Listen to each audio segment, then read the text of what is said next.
and that cornice that it let go right at that time. So all of this rock and snow came plummeting down, and there was like this little overhang that was like 2 feet of an overhang, and there was like two, full-grown males trying to shelter under the same elbow at each other, and I just closed my eyes. Welcome to the Wilderness Wavelength Podcast.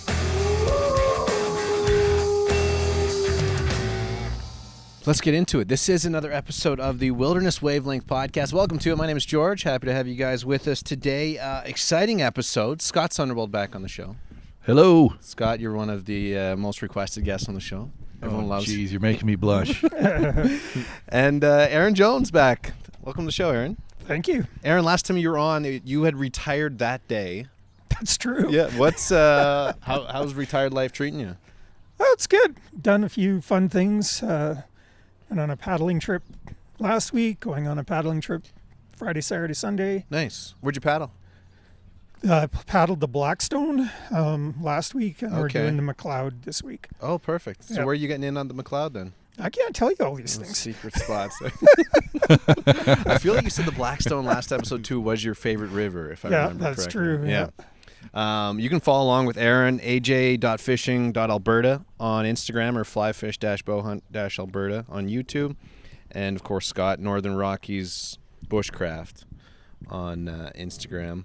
You ever going to do any, filming, Scott, like YouTube? Is that any in the cards? I've thought about it. I don't have the technical skill to run the cameras, so it would be fun. I look at some stuff that people have there, and I'm like, that's just an average weekend heading out under a lean-to and a fire, Maybe someday. Maybe when I retire. Do you feel like it's changed how you do things now, Aaron? Like when you're pack rafting and you're filming, are you doing things different or? I'm not really doing anything different, but it's a lot more work. Yeah. Right? Like it would be nice just to jump out of the pack raft and start fishing, but then, you set a camera up and a camera on you. But actually, I paddled the Blackstone last week with a guy that I met on YouTube. He has a YouTube channel called Avid Venture. Yeah. And I'd never met him before. We just kind of met in Rob. Wow. And we went on a 3-day trip together and had a blast. But he's fully into filming everything. Yeah. So it was quite different for me having a guy to paddle with who's actually interested in getting some film. Usually I'm just following Frank around like wait for me. I got my camera over here. Yeah. As we ended the last podcast with Aaron and Scott here, we were talking about a few things with the mics off, and Aaron, you brought up something about the types of fun. Can you just give us the breakdown of the 3 types of fun, what that's about? I think Scott should. Seems he's been... Scott did some research on this. He's been doing the research. Well, it was a great idea you brought up there, Aaron. So I actually had to go online and dive in, make sure I had this right. So I can throw some of this out and we can kick it around a bit. 3 types of fun, and we're really talking the fun scale in the great outdoors. Some people use this in relationships and all sorts of stuff. I don't think we're going there tonight. But the 3 types of fun. So type 1. Oh, we got Squeaky Dog here. I had hidden all the squeaky toys. He's type 1 fun right there. Type 1 fun is straightforward fun in the moment. A good example might be downhill skiing or fishing where you're just kind of having a blast. If the fishing's good. Yeah, the fishing's good, exactly. The skiing's good. And it feels great, right? But you might forget about it a couple weeks later. You don't remember all the details. So that's type 1 fun. Type 1 fun is fun the whole time you're doing it. Yeah. Straightforward, standard fun. Yeah. In the great outdoors, since that's our focus here. Type 2 is fulfilling fun, but it kind of hurts a bit. Might be more fun in retrospect. There's often a struggle. You're scared. You're scared. Yeah, some people say it's fun. It's more fun after you stop doing it. Typical examples might be climbing a mountain or a marathon. Ice climbing. It's character building, though, right? So some people say it's the best kind of fun. I like the quote, "It doesn't have to be fun to be fun." I think that's type 2 fun. And it's something you might look back on, be a little proud of, and a little more memorable than type 1 fun. I think of type 2 fun as classically ice climbing because it's cold. You have a long hike in with a heavy pack. You're scared when you're climbing. Yeah. You have to get down or rappel. You're scared. Like, it's pretty miserable the whole time until you get back, to the bar or the truck or whatever. And then you're Right. like high-fiving each other. Man, was that ever fun? Yeah, exactly. Yeah. I think of any climbing experience I've been on, mountain climbing, rock climbing, survival trips I put in the same category where you're miserable, getting eaten by bugs, you're freezing in the night, huddled by a fire, eating frogs, whatever it is. And then later you look back and think, man, that was really fun. Yeah. But even though it was kind of miserable, right? Exactly. Yeah. So that's type 2 That's fun. type 2. So what makes it type 3 then? What's the next level? Type 3 is kind of the dreaded fun, but makes the best story. So generally it's defined as fun that went wrong. Could be really painful, dangerous, lots of suffering. Maybe you almost die. Maybe you're making a deal with God just to get home safe. Emergencies. But again, they make the best stories. Some were saying it's no fun in retrospect, like you wouldn't want to relive it. Right. That's a little debatable for me because even some of the most horrific things were like, that was kind Yeah, of let's try it again. a little bit of fun in there, right? But that's type 3 fun. I don't know, Aaron, what are your thoughts there? Well, my type 3 stories are not that you would ever want to relive it again. They're like, they may never be fun, but they make good stories. Yeah. Yeah, that's right. If you live through them, it's something to tell your grandkids, right? Yeah, yeah. We were another thing we talked about with the mics off was just like some like epic game recoveries and things like that. Actually, I watched one of your videos yesterday, Aaron, about the elk that you'd shot, and you shot it like from the tree stand, and then it was like fell right back into the mineral lick. Yep. Can you give us the background of that story? Well, first of all, I don't know that everyone knows what a mineral lick is, right? Yeah. So it isn't like a block of mineral that I set up somewhere under a tree, Speaking right? to the microphone, Aaron. It's a natural mineral lick that I found, and in Alberta they're not that uncommon. But you got to find them, and then you got to hope someone else doesn't have a tree stand on it already. But they're like a spring that comes out of the ground, and that the minerals leach out from the soil that deer, moose, and elk really craves, especially at certain times of the year. Like the male animals there, when they're growing their antlers, they really like to hit the mineral licks, not so much once they've hardened off. But yeah, I was bow hunting, like late August, really, really hot, like 30-degree day, right? Which is counterintuitive for when you'd hunt, but when you're hunting mineral licks, that's the kind of days that you like. And yeah, had a nice 5x5 bull elk come down, and it was in this mineral lick, and I made a really great shot on it, like lung shot, and it ran up the side of the mineral lick, and it got to the top, and I couldn't see it anymore, but I could hear it. And then it was like, I don't know, you saw the video, like 6 or 7 seconds later, thump, thump, thump, thump, splash right back into the mineral lick. It looked like a hell of a battle. Oh man. How long were you guys fighting with it to get it out of the, like, it's pretty, like when you're looking at the video too, like it's a mud hole. Like I think in the video you described as like it's 2 feet of, there's no bottom to it. There's no bottom. And so you can't lift the elk anywhere, because as soon as you try to lift it, you just sink. Yeah. So we ended up like taking the guts out of it, and then cutting it in half with a meat saw, like 2 hindquarters and then the front half. Yeah. And then when we did that, we were able to wrestle it off to this little tiny island in the middle of the mineral lick. Okay. And a bunch of spruce trees on it that we cut down with the saw. And so then we quartered it up and packed it out. But I mean, those mineral licks, like that mud just like cakes on you. Oh yeah. Like it's really hard to get it off, and it was on everything. But yeah, and it was dark the whole time, right? So just one of those really, it was memorable. It wasn't particularly fun. Yeah. But it was like it was a challenge, right? Yeah. Like, how are you going to do that? There's a big, 800-pound animal, Yeah. bottomless mud pit. How are you going to get it out of there? Did you manage to salvage most of the meat in that heat in the mud? Oh yeah. Yeah, that's good. Yeah. So I've heard of some stories where it went south, some guys shoot a moose and plus 30 and it's green by the time they get it out. It could be challenging. Yeah, this animal wasn't like that. We were cutting it in half like in 45 minutes after I shot it. So Yeah. Nice. So is that a type 2 then? Do you think that would be type 2 fun, or is that type 3? Well, it's definitely not type 3.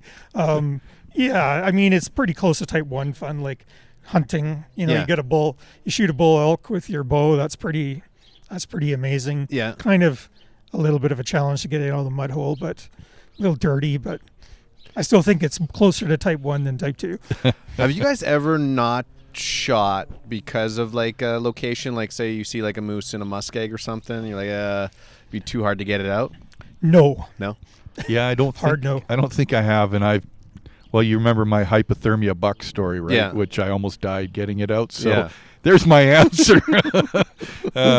No, sometimes you're just so focused on the quarry. It's like I will move heaven and hell to get that thing out once I get it. Right? You can always make a plan to get something out. Right. Quarter it, whatever. Cut all the meat off, whatever it is, right? You can always get it out. Like unless you're, I have a guy that I worked with that had one leg. And, so he had to really be more of a careful challenge. about where he shot that'd be stuff. Tricky. Yeah. Can you give us an example of a type 3 fun? Oh yeah, I can.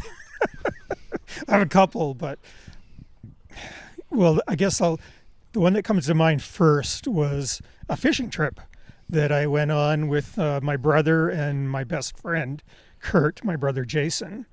And we'd been going to this lake in the Okanagan probably 3 or 4 years in a row. And it was one of these lakes where it had no access. And so you had to kind of figure out, like it was a million turns to get into a cut block. And then you had to walk, 400 meters downhill through the cut block and another 400 meters down to the lake. And, so you're mostly fishing in a float tube, doing that sort of stuff. And this particular time, we'd stayed overnight. You go up there, you do 2 or 3 days of it, right?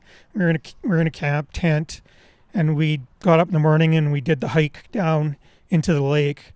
And at sort of around noon, we got out, and I kind of got out a little bit further away than the other two guys, so I couldn't see them.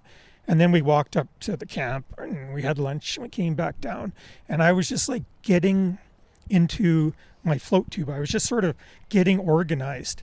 And then I could hear this sound, and I'm like, what is that sound? And then I'm listening. I'm like, oh my God, that's my brother screaming. And I'm like he's just like full on screaming, right?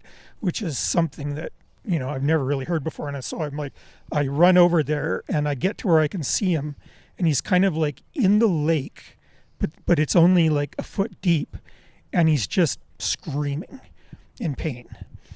And so I kind of get out to him, and Curtis is just sort of looking at him. There wasn't much he could do, and I'm like, what's wrong? And so what had happened is, sometimes when you're close to the beach or the shore and there's some rocks, and you can sort of take out, and then you can hop on a rock, okay, right, to get to shore. Well, he'd done that, and he'd done one of those things where he'd hopped on a rock, went to get to the next one, didn't quite make it. His foot went into the mud, and then he twisted his whole body around his knee.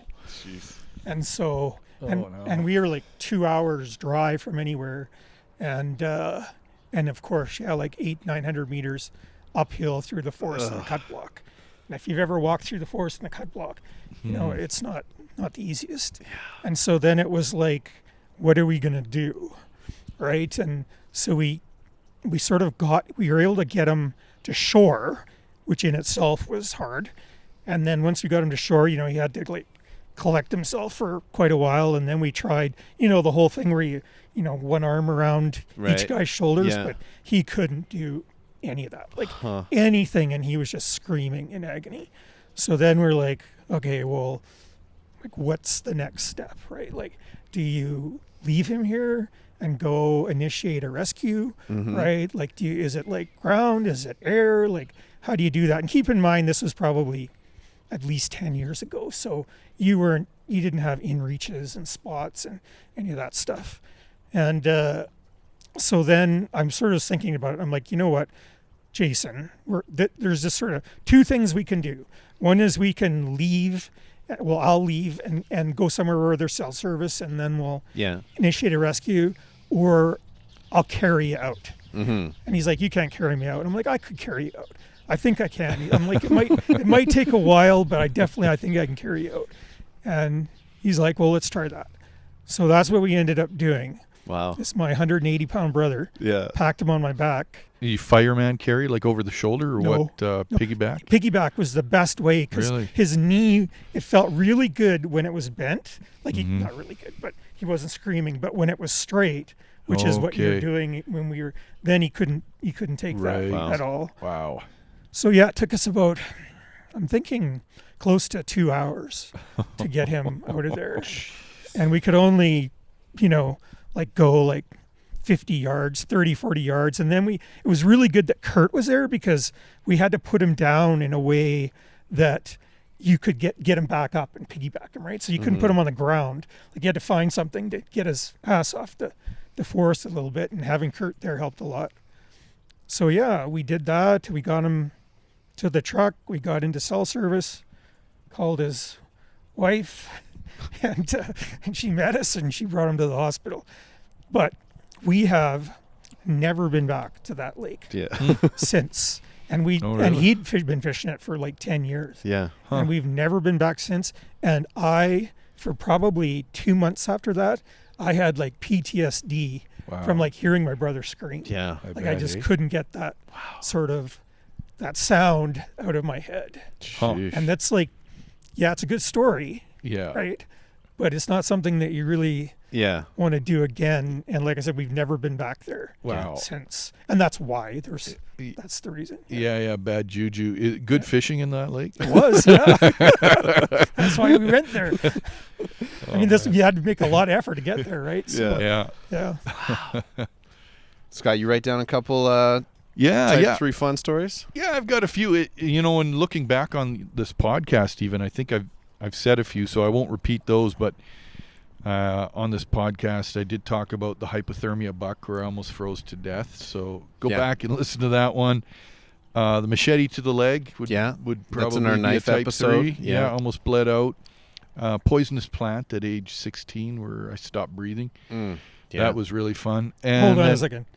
Was this like post or pre you knowing what everything in the forest you can eat, or was this just part of your journey? This was part of my journey to where I learned a painful lesson that you better be 100% sure. After that, it was when in doubt, throw it out. So I was dabbling a lot, and I paid a heavy price. Jeepers. Yeah. So and then struck by lightning. I've shared that one too. So I've had I have a long list of reasons why I shouldn't be here. I've used up my 9 lives. I got a good climbing one, which I'm sure Aaron's got a few. So I'm actually going to Skaha and Penticton next week. So I'm looking forward to that with the family. But years ago, I can't remember how many years. It might have been 15-ish. Maybe not that far back. Regardless, I was in Skaha, Penticton, and the bluffs there are just some beautiful rock. It's some fantastic crack climbing and stuff that we don't really get with the limestone here. So I was out with the boys. We were camping and climbing, and it was like a plus 40 day. We were in the heat of the sun on the rock. Oh my God. Yeah, that was tough, right? And not smart. and for those who haven't been there, there's rattlesnakes there. It's real desert country. But we were having a great time. The boys were doing more of the bolted sport climb, and I was doing a trad climb. And my son was belaying me. He was quite a bit younger, so he was lighter than me. So I decided to ground anchor him, which I usually don't. So I tied him to a tree. And for those who don't understand climbing, he's belaying me. So if I fall, I want to make sure that he doesn't fly in the air, lose control, drop me. Bad things can happen when you've got this weight imbalance. So anyway, I start climbing, and I've got to place my gear in as I'm climbing. There's no bolts here. I've got cams and nuts, some tri-cams. You ever use those, Aaron? Oh, yeah. That's old school. I still like them. So I'm going up, and it's funny when you're doing a crack climb because you can run out of a certain size of gear pretty quick, right? You might have a full rack, but now you've run out of all the stuff you need. So long story short, I ran out of the gear I needed and just kept climbing, and that's called being run out. So I had a pretty run out climb, and suddenly I'm standing on this little ledge. Picture the size of like a popsicle stick at the most. You got your toes on this thing. I'm fully extended, trying to put the only cam I have over my head into a crack. And I can't see exactly how big the crack is, so I'm going by feel. I put it in, and I give it that tug to make sure it bites. And I pull, and it popped out. And just the physics of it popping out, I fly off the wall. Ooh. Now I'm really run out, which means I'm going to drop way below my last piece of protection, which happened to be a nut the size about my thumbnail. It was one of those Hail Mary placements. And to make matters worse, the rope, as I'm falling, wrapped around my leg. I still don't know how it happened. Wrapped around my calf, and I was wearing shorts. So I flip upside down. I got the rope around my leg, and then I land upside down right next to my son, who goes shooting up in the air, and he gets caught on the tether. And my head was literally 3 feet from hitting the rock at the bottom. That's how far of a whipper it was. What was the climb? What was it called? I can't even remember what it was. Yeah. But so I would have snapped my head had that last piece of pro not come out. So that might be bad enough. And then the rope burn.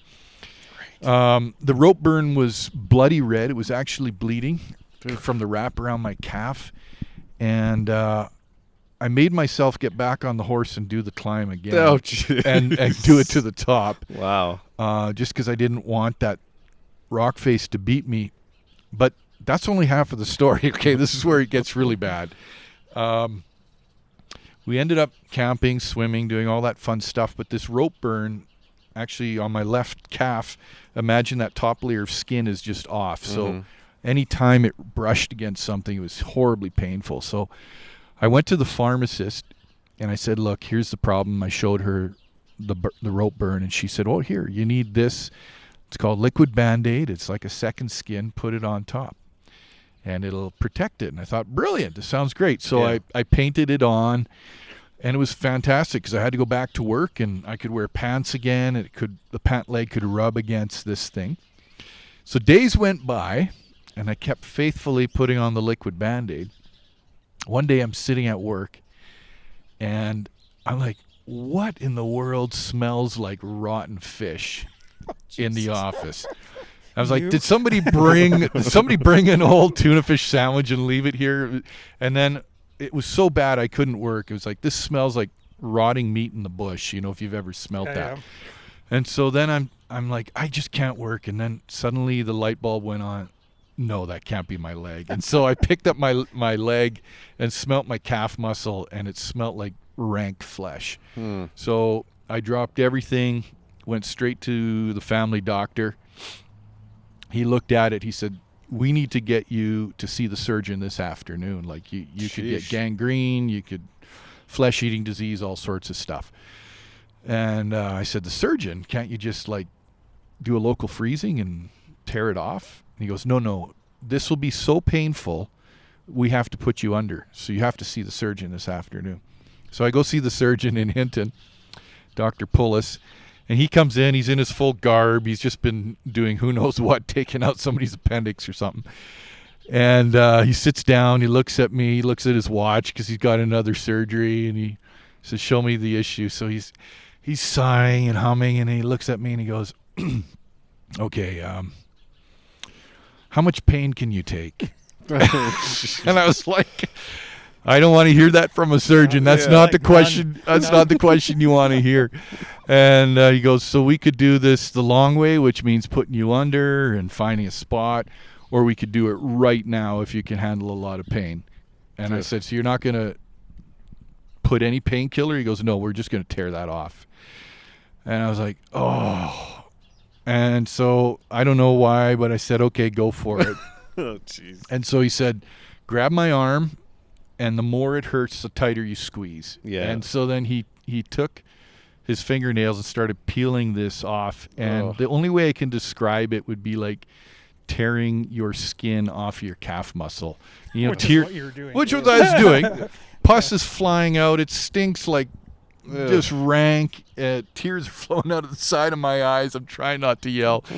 Anyway, he tore the whole thing off. It was just ghastly. And then I was sent to clinic, and they did weeks of special treatments to get the infection under control. And anyway, so that was my type 3. That was my type 3 fun. Yeah. The climb was fun. The fall was not bad. The the healing process was the worst on that. So what was did they figure out what the issue was? Was it like the Band-Aid spray or whatever was like? So liquid Band-Aid, you don't want to be sealing in an infection and have it growing under there, which is what happened for a good probably 2 weeks of this. And it actually turned kind of greenish. It was really disgusting. Nasty. So for anyone listening, liquid Band-Aid might be good for a little cut. Don't paste half your leg in it. Oh, wow. Yeah. How about you, George? I was going through some of the well, now that I'm hearing your guys' type 3, maybe mine's only a type 2. But the one story that came to mind, so we were it was November back in 2017. I was with my dad. We were up hunting moose, kind of just north, just along the Big Berlin River there.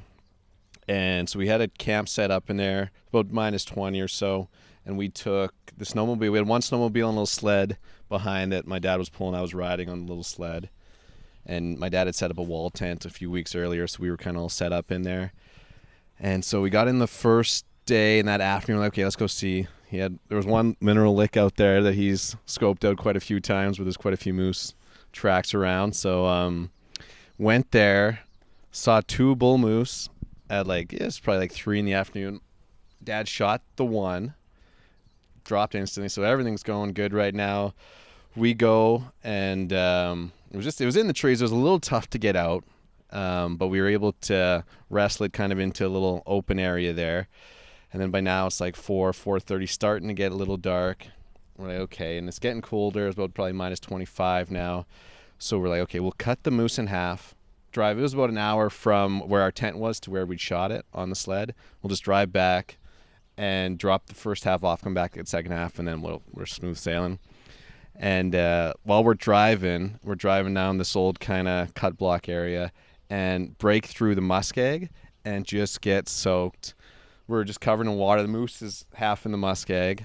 And my dad had hit a tree going in, smashed the windshield out of the sled and everything and the headlight. And now it's dark, and we're just covered in water. And, by the time we got back, it was, I think, about 5 o'clock. We got back to the tent about 9. Frozen. We're just frozen solid. And we're just like, okay, what do we do now? Do we go get the second half of the moose or, light a fire?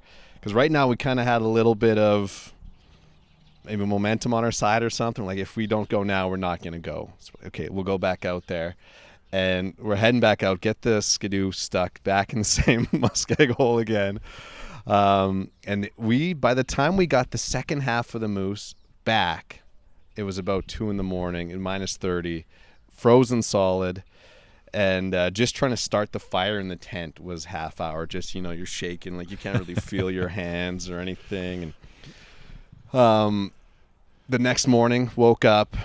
We're like, okay, we survived that, we made it. Probably stupid, go back out. We should have just started a fire and got the second half of the moose the next day. And then so we're like, we'll just go back to the truck. So we're heading back to the truck, and there's a little creek we got to cross. There's there's a trapper's cabin in there, but there's a creek you got to cross pretty close to where we'd parked. And that creek had flooded that night and pushed, there was kind of a little bridge. So that was knocked out, so we had no way to get across. So we had to make a bridge. That was a few hours. And all of this is happening, and it's -30. And we're just like, by the time we were done that second day and got it back to my parents' place by Edson, it was 11 o'clock that night. And we were just like, wow, it was a story. So I don't know if it's type 3. That might be type 2, because now that I'm looking back, it was fun doing it. But at the time, me riding behind on the sled, just I was just frozen solid. I couldn't even move. It was just a block of ice. But did you get any frostbite at all, or?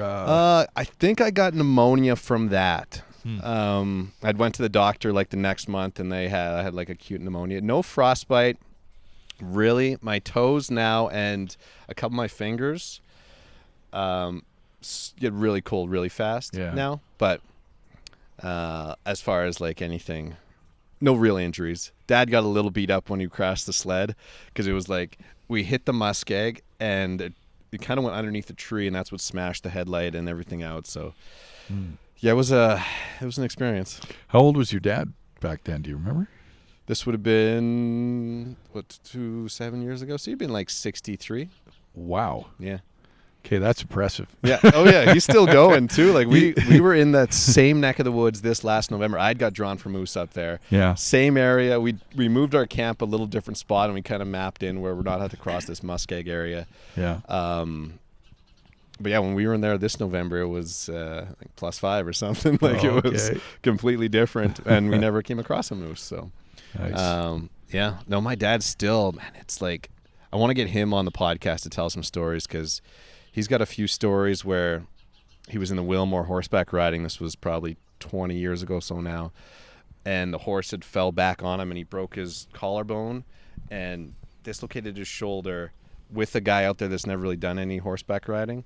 And they still had 2-day ride back to the truck. So, wow. Yeah, she's got some stories. But tough guy. Yeah, yeah. That was my Type 3. But I got the moose in the garage, so that was it a good eating moose? Oh, it was good. And every time you have a bite, you're like, yeah, I remember that one. Yeah. You got any other? We kind of touched on this too, Aaron, about like epic hunting recoveries. You got any other hunting recoveries? No, but I have another climbing Type 3. Yeah. If you want to hear. Let's do it. I was climbing in the Bugaboos with my long-time climbing partner, Merrick, and we'd done this route on Hauser Spire called the Becky Chouinard route, and it's like one of those routes that you can sleep overnight on, or you can do it in one long day, and we did it in a day. We got to the top at about 5 o'clock, and you actually rappel down the other side onto a glacier, and it was like 7 rappels. We're like, oh, we got this in the bag, right? 7 rappels, and it's only like 5 o'clock, and so the way the rappel route is set up, it's diagonal, so you're not rappelling straight down, you're rappelling sort of diagonally because there's a big cornice up there, and you're trying to stay out of the way of the cornice. And so we did the first rappel, got to the wrap station, pulled the rope, no problem. Second rappel, got, Merrick rappelled, tied into the station, and then I rappelled, pulled the rope. I think that one was okay, but it was a third one, pulled the rope, and it got stuck. Oh no. And stuck. Like there was no way it was, you do all the tricks that you know to get it unstuck, and it was just stuck. And so then you have to sort of decide what are your options, right? And it was like, well, Merrick's like, I'll use the other end of the rope and I'll lead back up and I'll get it unstuck, and then I'll leave some gear and rappel down. So, that he's got to lead up, set up, leave some gear, right? Mm-hmm. And rappel back down. So that, that wasted like 45 minutes. And then we did another rappel, and I think that one's okay. And then on the fourth rappel, I'd rappelled, and Merrick has just rappelled, and he was getting off he was sort of like getting hooked into the station, and I heard this huge noise, and I'm like I didn't say anything. I just heard this like huge noise, and then Merrick looks up and he's like, "We're gonna die."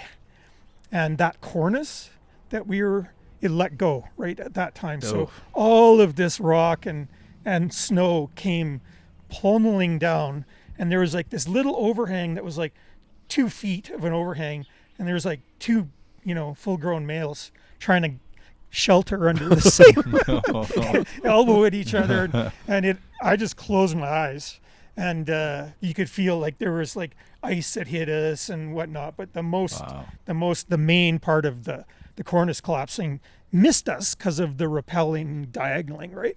So we're like, okay, well, we've got the rope stuck once, we almost died with the cornice falling off, like what what else could go wrong, right?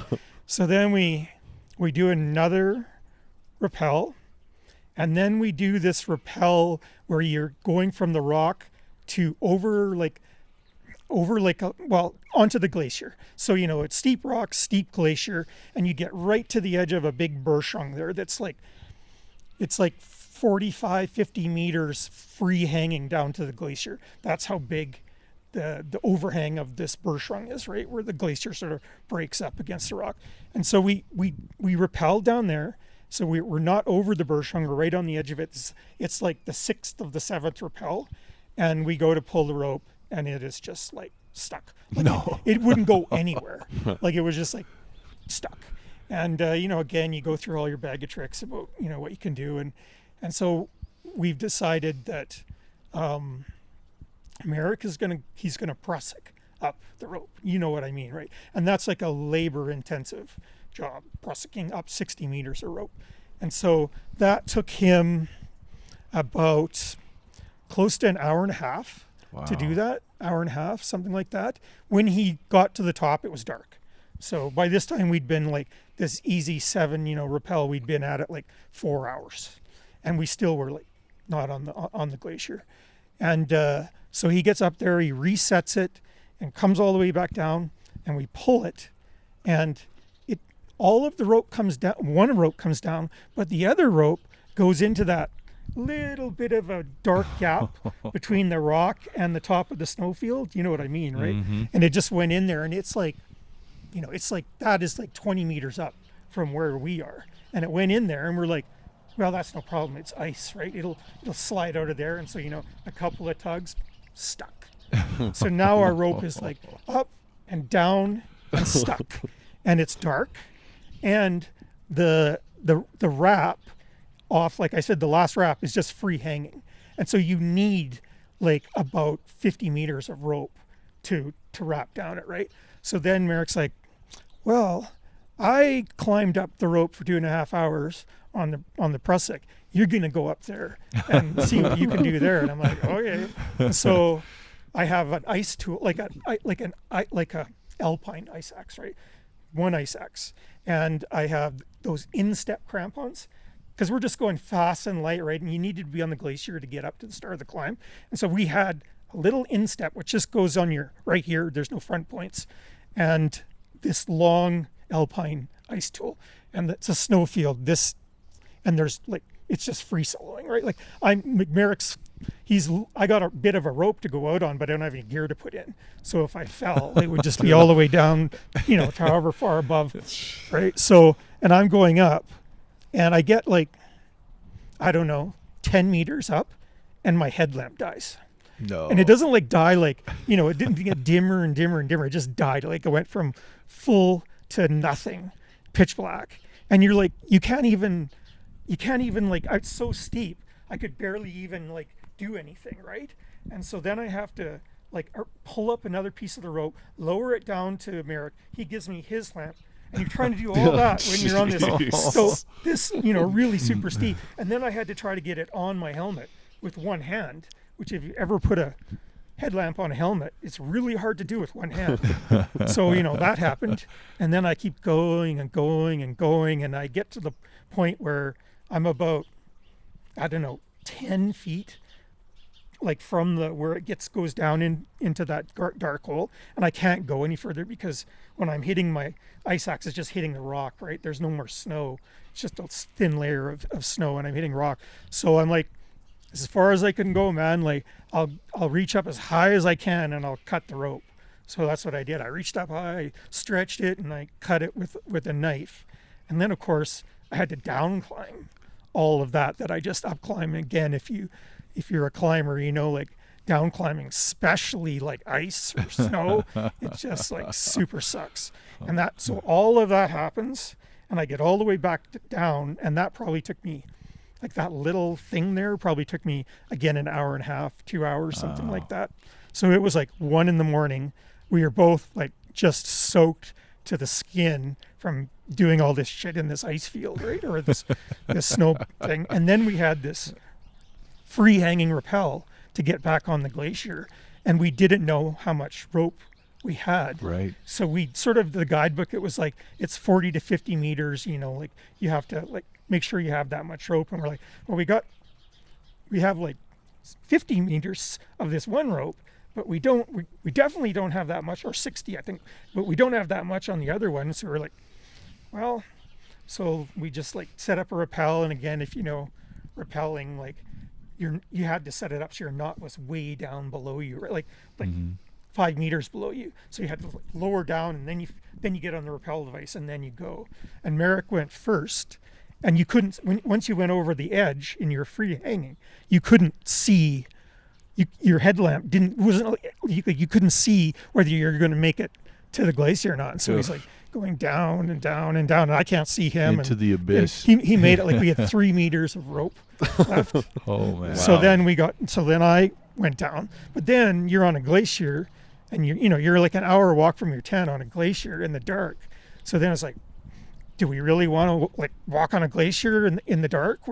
But somebody had climbed the route like weeks ago, and there's this old, like barely discernible footprints that went from the bottom of this climb. We're like, yeah, well, we might as well try. And so by the time we got back to our tent, it was like 3 a.m. It's like it was funny, like how many things. I've never had more than a rope being stuck more than twice ever. Yeah. And we had it 4 times. Wow. In 7 rappels.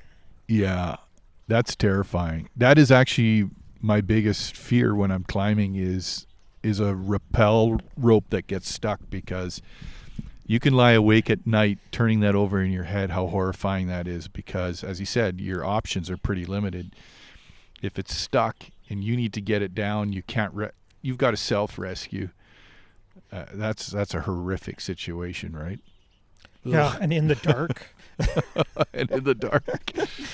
Wow. What's the solution for that then? Like when you were doing that, like that trip, did you do something different on the next trip? Like make sure you had more batteries in your headlamp or anything? No, it was my headlamp. It just died. Like it wasn't the batteries. Like there was something wrong with the headlamp, and it just happened to happen. Yeah.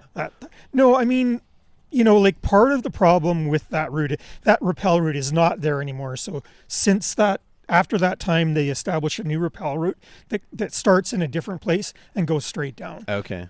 The trouble with a diagonal rappel route is that your rope is falling like flat, like that, right? So you can catch things really easily, like nooks and crannies, as compared to if it's right straight above you, there's way less chance for it to fall on anything. But I mean, it's just part of the business, man. Like it's going to happen. Yeah. It's going to happen. It's just like, what do you do when it happens, and how do you handle it? And, how do you adapt? And you know what your options are. Yeah. Right. Were you panicking No. during that? No. You're just kind of, okay, this is what we got to do. Exactly. Let's do her. I was more freezing than panicking. Yeah. Like, we were so cold. So when you did Scott, back to your mountain when you were doing that, and you said you did it again with your leg burn and everything, did you do something different on the second climb then, or was you? You didn't fall. I didn't fall. Yeah. Determination. Yeah. No, Did you wear a helmet? Were you wearing a helmet? I was wearing a helmet. Yeah. I started climbing in the 80s, and none of us wore helmets back then. It was, you wanted the cool Van Halen pants on and Lycra. long hair and no helmets, right? Yeah. For sure. Those were the days. Yeah. Scott, we got a couple questions for Ask Scott we should dig into on this episode too. It's time for Ask Scott. Email your questions to wildernesswave@outlook.com. This one's from Christina. What was your favorite thing about the Black Forest? Oh, wow. Growing up in Germany. To me, the Black Forest in Germany is fairy tale land. So if you've ever read Grimm's fairy tales, Rapunzel let your hair down and Cinderella and all of these stories that came from mostly Germany, it's just like that. Rolling hills, vineyards, castles in the forest, rivers and creeks, wild boars screaming at night. It's kind of a magical place. I just love that. To me, that's where I grew up, my backyard, right? Yeah. And every free minute. Is it a managed forest? It's very managed, very manicured. I actually worked with the German Forest State Service in my teens, and we sort of joked that every tree had a name, but it's almost that manicured compared to Canadian forests. Right. Very amazing selective logging practices they use. So they'll log an area and you could go back half a year later and never know they were really in there, right? It looks more like a Fire Smart program, the way they thin it out. So very, very manicured. I do like what I would call true wilderness more, as far as we define true wilderness. The more rugged, the more wild. So it did feel a bit tame to me, but very magical history in every corner, right? You think of the thousands of years of people living there. And yeah, you literally can push through the bush and you can find a foxhole from World War I, or you can find an old castle ruin. So yeah, history in every area, cool. which is really neat. Any plans to go back there? I've taken the family back, and I've been back as well. Went to Beer Fest, went back with some of my friends that grew up there. Yeah. We had a good time. Wonderful place to visit, and it kind of feels like my childhood home, right? Brittany sent in a question. I thought this would tie into our topic too, with the type 1, type 2, type 3 fun. But she said, have you ever had to rescue someone out in the bush? Like, come across someone that needed help? Like my brother. Yeah. Yeah. Any stories come to mind for you guys coming across Oh, someone? I have, yeah, for sure. But Go for it, dive in. Yeah. like just randomly coming across Yeah. someone, or have I randomly come across? I mean, like car accidents, stuff like that. We did rescue my buddy's wife who broke her leg, tib-fib, on a like backcountry ski trip. And, Okay. you know, that was fairly epic because it makes you think about, you know, are you prepared to do something like that when you're in the backcountry, where you have to. We were actually on the other side of a ridge, so we had to kind of bring her uphill and then drag her all the way back on an improvised sled that we built with a jacket and a couple of her skis. Okay. And bring her back to a hut there, and then again, this was a long time ago, so you know it was like you had to find somebody to ski out and call in a rescue, and then you're like, is it going to be today, right? Like, because it gets dark and 4:30, 5 o'clock, and then we were just like waiting around, and it's like, oh, it's too late, we're going to be here. And then thump, thump, thump, thump, just like right at the last minute, they come in and they just fired her out of there in like 5 minutes. Yeah. And that was in the Pemberton, like that area in BC, right? And this was, like in the 90s. And it was, Pemberton is like a little town that's west of Whistler. Okay. Right? So it's close to Whistler. Yeah. But you know you're in a small town when we skied out in the dark, and then we went to the hospital there, and it had closed, but there was a note on the door, and it said, "Oh, Mr. Dunlop, your wife is like at Lions Gate in Vancouver." The ambulance started to Vancouver, so we're like, "Oh, we got time for a beer." Yeah. But I mean, the moral of that story is, like, it made me realize that you need to be prepared to rescue somebody. Yeah. Because, you're in the backcountry, a lot of people backcountry ski, and they practice, avalanche rescue. Mm-hmm. But people break their legs and wreck their knees and do all that sort of stuff. Maybe this day you just push a button on your phone and somebody would come, but we didn't have that option. It's then. not always there. Yeah. Anything come to mind for you, Scott?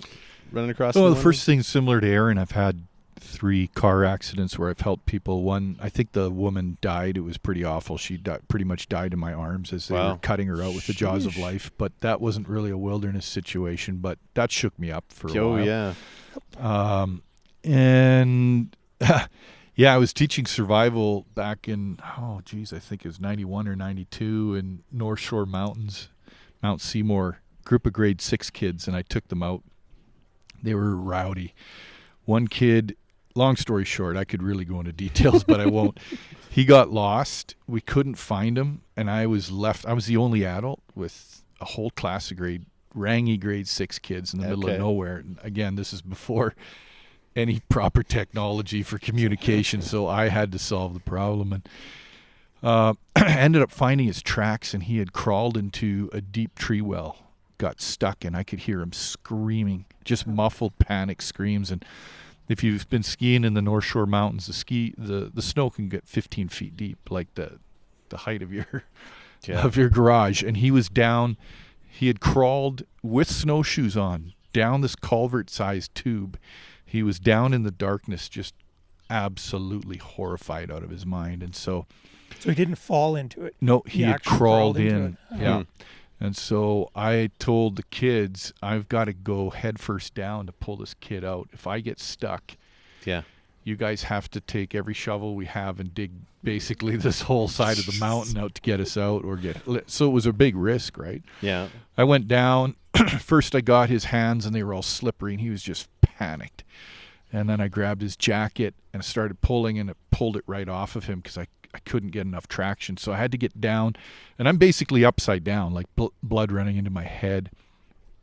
And I got down to his belt loops and got my hands on his belt loops and was able to yank him out inch by inch. It was like a tight cork in a wine bottle because those damn snowshoes were anchoring him in.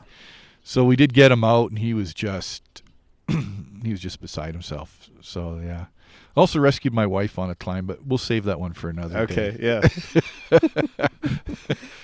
Yeah. Yeah, I know it's crazy. Like Aaron mentioned there, it's tough when you go out there and you know that, hey, maybe you're not going to come across anyone, but if you do, you might be the only person that'll be able to help them. You're like the only person in the area. You do any of the backcountry skiing anymore, Aaron?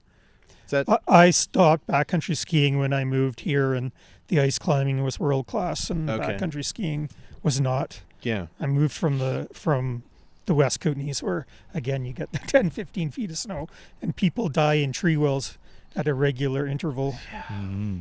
Yeah, because you lived in Caslow for a bit. Yeah. I got a buddy, his parents live in Caslow now, and he's always, we got to go, I think last weekend they had the Jazz Fest down there, so that's like the spot to go every summer, is the Caslow Jazz Fest. I was just there a month ago. Yeah.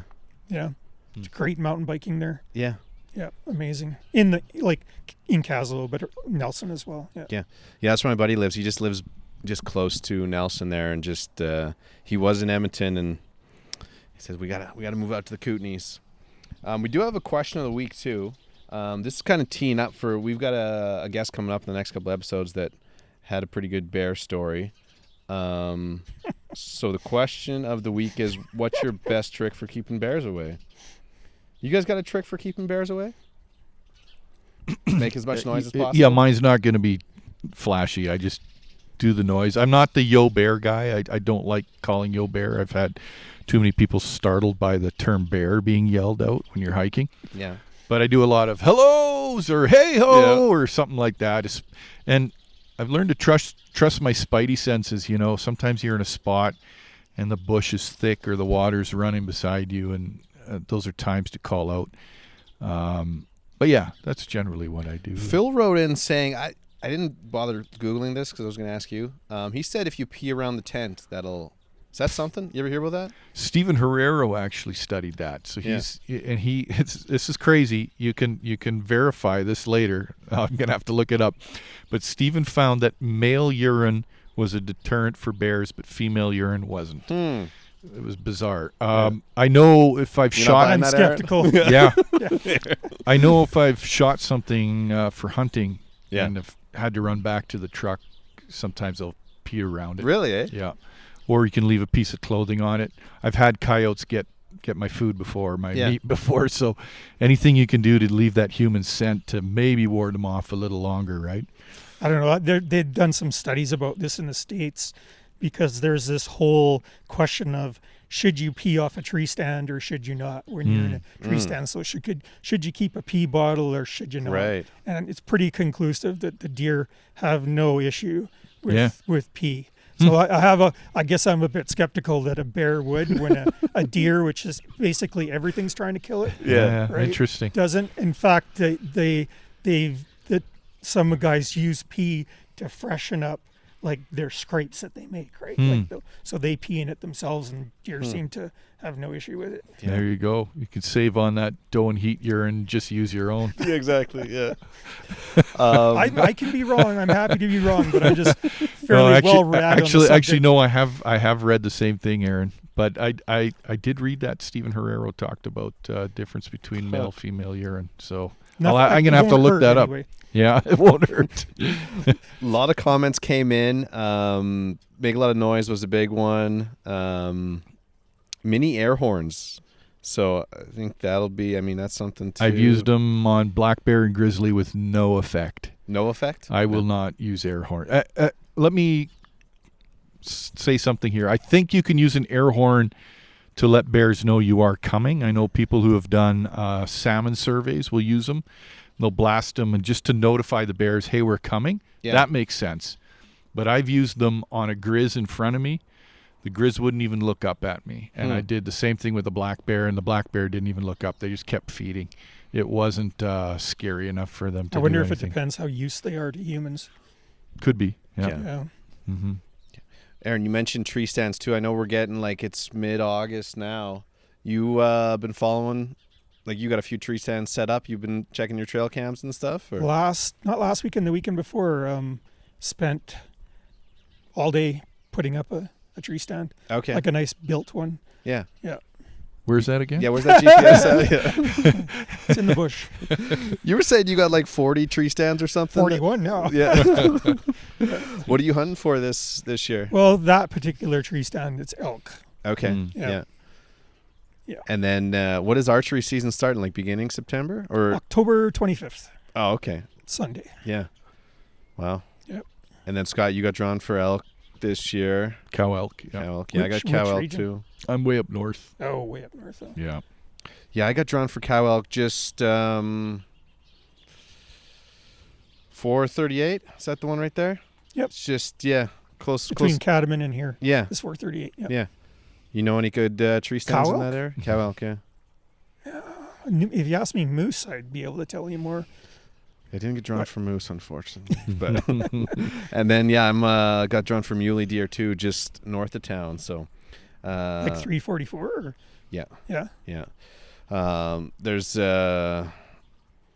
last year I was kind of doing a little whitetail scouting around and was up the Polecat Road area and That's what I was sucked going to say. quite a few muleys. So That's a good spot. Back at the end of the Polecat Road. Yeah. how far in? Well, a ways. Yeah. Yeah. Don't say it on air. Yeah. Right. We'll tell you afterwards. Yeah. Yeah. Well, I think. Do you guys have any other stories you want to talk about on this episode? I know we got into the type 3s, type 2s. I got another type 3 Yeah. for sure, but I don't know if we have time. We got time. I'm always got time for type 3 Yeah. stories. Okay. Type 3 story. You guys do any cliff jumping?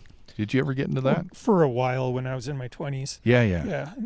But got smart to that quickly. Yeah. It's So too scary. I was Cliff a little- jumping into the water. into the water. Yeah. Yeah. So I started probably also in my 20s, but I was dumb that I kept it going till about age 45, Okay. Yeah. which was this story that I'm Too about old. to tell you. So I really love cliff jumping, and if you've never done it, I remember thinking it would feel like you're flying, like you jump off Yeah. 50, 60, 70 feet, and it doesn't feel like flying at all. It feels like you're dropping like a sack Falling? of hammers.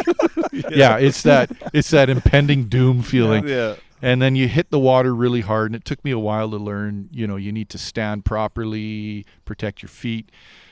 People have broken their pelvises, died, broken ribs, arms out of sockets. It can be really bad hitting Yeah. water, right? So I'll make the story a little shorter. So I was out camping with the boys and my wife, and it was a hot summer day in the Northern Rockies, so we decided to go cliff jumping. This a lake or a river? It's a lake around here. I don't know if I should say it because Yeah. the jurisdiction that looks after this may not be fond of me saying where this Okay. is. The locals know, you It's a know popular exactly spot. where I'm talking. In any case, a beautiful day. So I did a few jumps and dives, and I really just wanted to chill out. So I lay on a rock like a lizard in the sun, and I was just happy to be kicking back. And my boys were quite young. They were like sort of tweens, Okay. Yeah. and they were working their way up 10 feet, 20, 30, 40, 50, 60. They were doing really good. And then they stood on top of the 70-ish footer. I think they say it's 67 feet, whatever. It's about 70 feet. It's a long ways up. It's a long ways 20 up. meters. Yeah. Yeah, and I've jumped that one a number of times, and they hurt. Even if you land them right, Yeah. you get water up the nose or behind the eyeballs, or you get a bit of bruising sometimes, and so I could see them Really kind of. selling it, Scott. Yeah, no, they're shivering up there because they're scared and they're cold, And people are starting to yell from beneath, trying to encourage them to jump, right? So I'm thinking, I got to do the dad thing and coach them through it. So I dove in, swam across, climbed the cliff, got to the top, and walked them through how you need to jump out far enough so you don't bounce off the rocks, get in like a pencil, point your toes, tuck your hands in, all the things I learned the hard way. And I said, and don't overthink it, because the longer you stand there and stare, the less you're going to jump. You just have to go for it. Yeah. Just like me. And then I ran, and I jumped off this cliff. And to this day, I don't know why, I tucked into a cannonball. Oh, boy. At 70 feet. So I wrapped my arms around my knees as you would do off a diving board. And as I'm falling, I'm thinking, what the hell did I just do? Because I know if I land in a cannonball, I'm paralyzed. I'm going to break my back, right? So I'm trying to straighten out as I'm falling, and it's harder than you might think.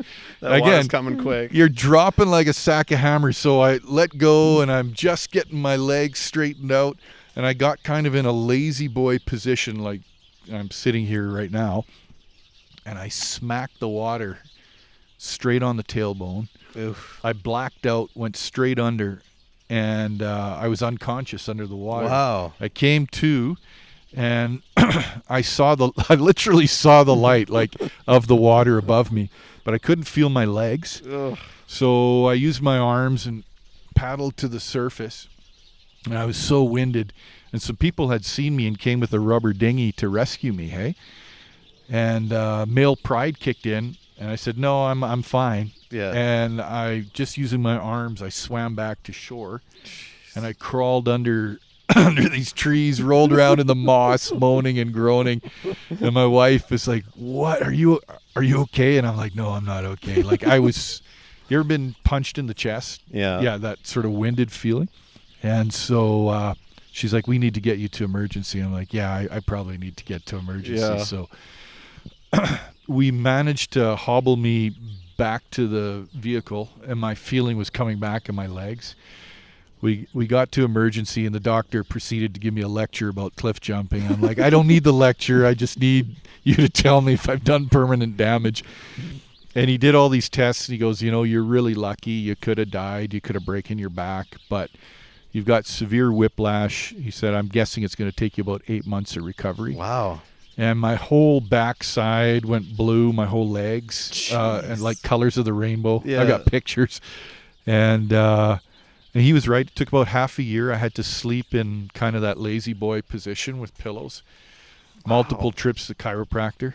Sheesh. And I've never done a big cliff jump since. So I learned my lesson. Holy. And my son went a few years later to jump the same spot, and I said, make sure you jump it properly. And he came back in a cast, and he had his wrist out when he jumped, and he snapped his wrist when he hit the water. Whoa. So 70 feet, nothing to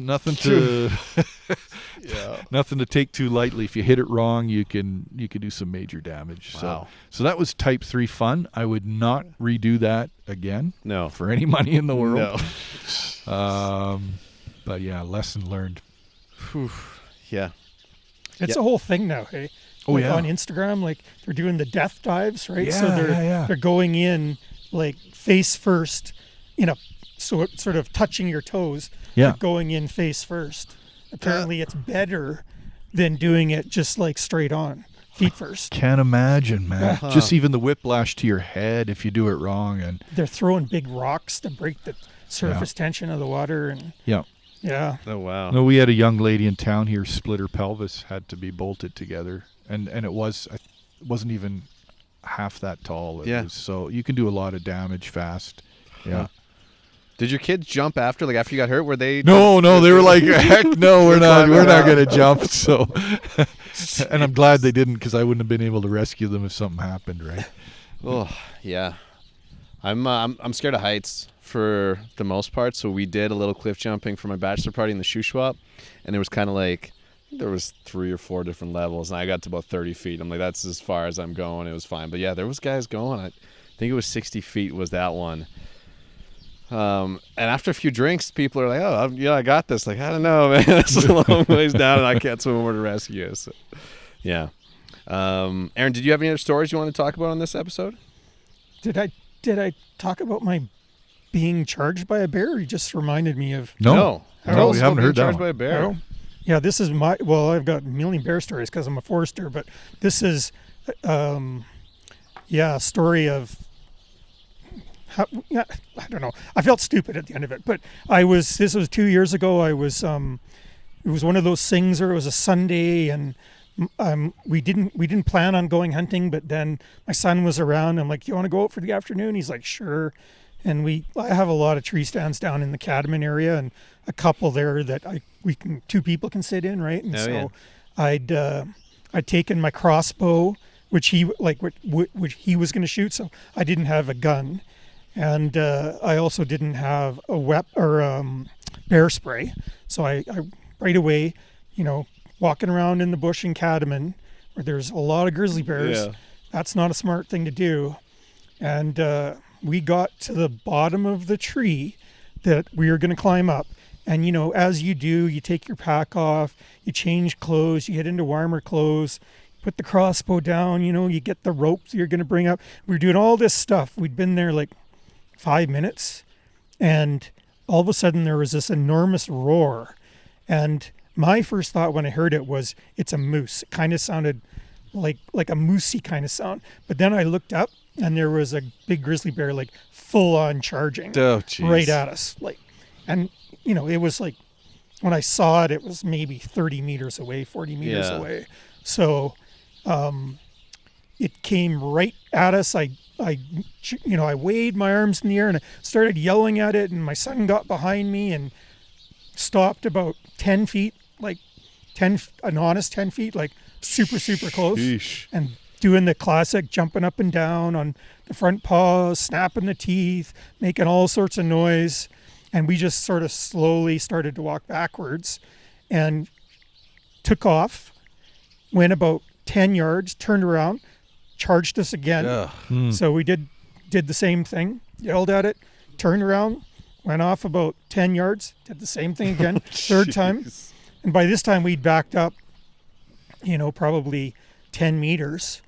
But, I didn't have any bear spray. I didn't have a weapon loaded. Yeah. And I was with my, 15-year-old son. Yeah. And, that's just stupid, right? Like if we had got attacked, that would have been, just stupid on my part that I'm taking my kid out there. It's one thing if you want to do it yourself. But, the fact that you're taking your kid out there and you don't have bear spray, that was hard. And it was scary.